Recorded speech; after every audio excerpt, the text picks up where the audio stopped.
हो सकता है मंदिर में कोई जल चढ़ाने ना दे, हो सकता है मंदिर में कोई शंकर जी के मंदिर में प्रवेश ना दे, हो सकता है शंकर के शिवलिंग का स्पर्श ना करने दे।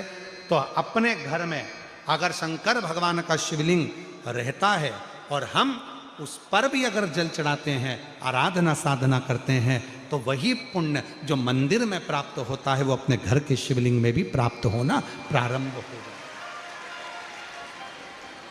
जैसे वो एक लाइन आती है ना, आहूं में असर होगा,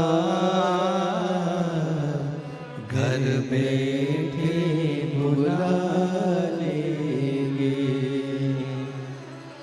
आहूं में असर शंभो शंभो शंभो शंभो शंभो, घर बैठे बुला लेंगे। तुम रूठे रहो भोले,